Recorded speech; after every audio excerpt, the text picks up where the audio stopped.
Hands up who doesn't like promoting their music on TikTok, or any social media for that matter. The hashtags, the description, the emotional hooks, the endless batching.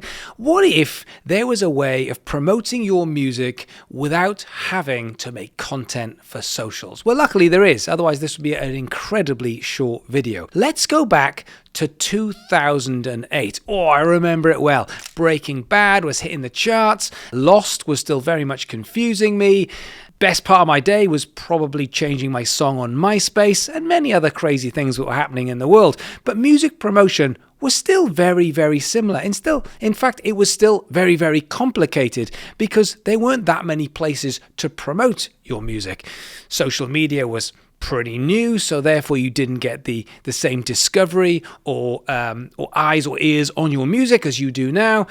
So you'd have to kind of do things like street teams and lots of gigs, lots of tours, and trying to find ways of basically badgering and pestering people on MySpace. Now, at that time, I had a radio show with my at-then partner in crime, Ace, from the popular band Skunk Anansie, and we played a lot of up-and-coming bands. Now, this was back in the days of CDs, and lots of artists and bands would send in their CDs. But what was really interesting, and the problem we'd have, was we had 4 shows per week, 3 hours a night. That's a lot of time. Now, think about planning that amount of time as a radio DJ. Yes, you want to be able to talk. Yes, you want to be able to play music, but you want some interesting stuff. So you want artists and bands to come in and do interviews. But there was a problem, which was most of the time, these up-and-coming artists and bands didn't really have much to say. So the conversation would go a bit like this. How are you? I am fine. And how's your wife? She is fine. And your Renault Clio? That is fine too. That's pretty much how the conversation went because they weren't really doing anything and I wasn't really good at interviewing because that wasn't really my gig, and so it was pretty boring. But when someone came in and said, can I come on your radio show to do an interview? And I'd say, okay, what do you want to talk about? And they had a good old-fashioned story, I'd be like, yes, please. Now, it's the same thing across all of media. If you're looking at radio, if you're looking at newspapers, if you're looking at magazines, if you're looking at podcasts, if you're looking at blogs, all of these people who do these things, they have to fill it with interesting stories. But the problem here is interesting stories are different to artists who are releasing music. So if you want to pivot away from the daily grind of social media, then we have to think about something else. And that something else is the story. It's not just who you are, but it's what you're doing. It's the connection point, and it is, more importantly, your belief system. So, for example, do you believe music is not as good as it used to be? Do you believe in minimalism, or do you believe in sustainability? What are your beliefs when it comes to the reasons why you are doing your music career? Most artists think to themselves, I've got music, I need to promote that music. Instead of, I've got music, I need a story. Because a story is where you can promote your music and everyone else will do the hard work for you. So let me give you an example. And for this example, I'm going to use the popular YouTuber Matt D'Avella. I love Matt D'Avella, amazing storyteller, amazing videographer, and he doesn't stop banging on about minimalism. He loves minimalism. Okay, now let's pretend that Matt D'Avella is not a YouTuber. Matt D'Avella is an artist and he's releasing music. Is that enough to go and get some press, radio, PR, etc.? Probably not, even though he is a big influencer. Now then, if he does a tour called the Minimalist Tour, is that enough to go and get press? Maybe a little bit, but it's not really enough to push the needle. But this is where the story comes in. So imagine if Matt says, well, I'm going to do 10 dates in 10 different cities. And the Minimalist Tour is all about doing a tour in the most minimalistic way. And so therefore, I have no mode of transport, no bus, no car, no bike. I have to get myself to these 10 cities without any mode of transport. And even further, because this is the Minimalist Tour, all I'm going to take is a backpack. And in my backpack is going to be 2 t-shirts, 2 pairs of pants, underpants for everyone who's in America, 2 pairs of socks, and a toothbrush, and maybe some smellies to make sure you don't stink. And that's it. I'm not even going to take a guitar. So for this tour, there's no transport, there's no accommodation, there's no instrument, there's no team, but what there is an angle. There's a story. And so you have to rely on the generosity of music lovers or fans of your music or even strangers to be able to get you through this tour. And maybe we make it a free gig, or maybe we make it a pay what you feel like on entry. So that way you are literally living off what people decide to pay you. Now, is this going to be a pain in the ass for a tour? Yeah, but at the same point, what an adventure. Think of the adventure, think of the memories, and more importantly, think of the angle and think of the story of how you can now pivot everything you've got around you, your talent, your music, your new singles or your new album that's coming out with a story that other people are going to start talking about it because we framed doing something in an interesting way which still holds on to your belief system. Now imagine you're sending that press release out to radio, TV, magazines, newspapers, blogs, podcasts. Everyone wants to talk about this. And the press release says something like, no guitar, no money, and no plan. The most interesting tour of the year.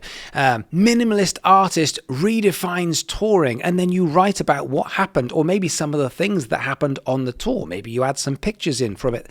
Now, at which point everyone's going, that's cool, that's interesting. I want you to talk about that on my podcast, or I want to talk about that on my blog. Maybe you have you on as a guest. And every time you're doing this, they're doing the work for you. Why? Because you did the interesting thing.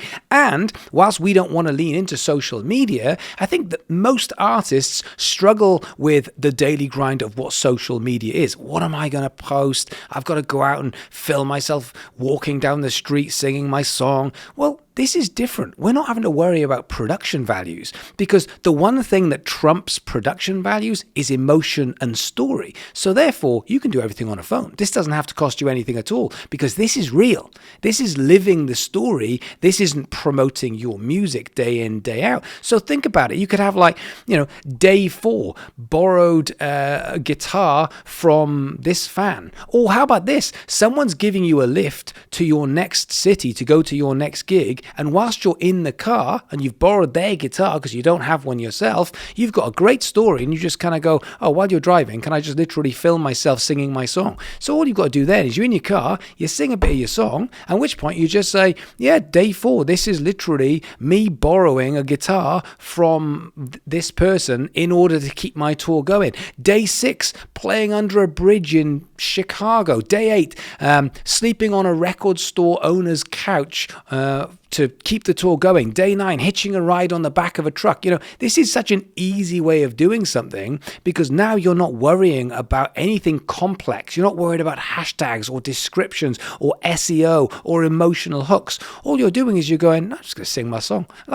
As an artist, you go, I can sing my song. That's easy. If I can perform live, I can sing live with someone just filming me on a phone. That is no problem. And then just hit post. That's nice and easy. But what you're doing here is you're documenting the journey. You're not feeling you have to go out and create and create and create. Now, what I love about these kind of fun stunts is not only are they great adventures and their memories, but you will remember these forever and ever. When we used to do press stories when I was back at BIMM at the Music University, the stupid, crazy shit that we would do was just as much for our own benefit. And so Bruce would say something like, oh, I want to go and break a world record. And we go, oh, that's a great idea. What are we going to do? And we'd sit there and have a chat about some ideas. And he'd go, oh, let's make the loudest guitar sound ever. And we go, oh, that's a great idea. That's stupid. And we'd all kind of piece it together and figure out how we're going to do it. And whether we got the world record, whether we didn't get the world record, that didn't make any difference.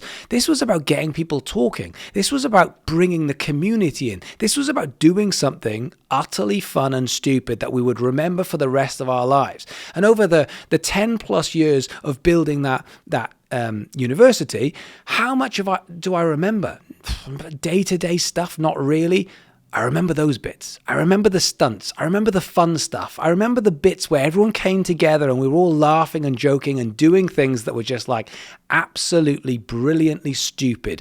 Those things will stay in your memory forever and ever and ever. And that's why you can get so much press. You can get onto playlists because people are talking about you. You can get onto blogs because people are talking about you. You can get onto radio shows and TV because they have so much time to fill. Imagine this, right? Imagine you are an editor of a newspaper. Every single day, you're thinking to yourself, oh my goodness, I've got to fill this entire newspaper and we've got 24 hours to do this, or maybe a week in a magazine, or maybe a month. I've got all of this space to fill in. What am I going to fill it with? You start looking for stories. That's what you're looking for.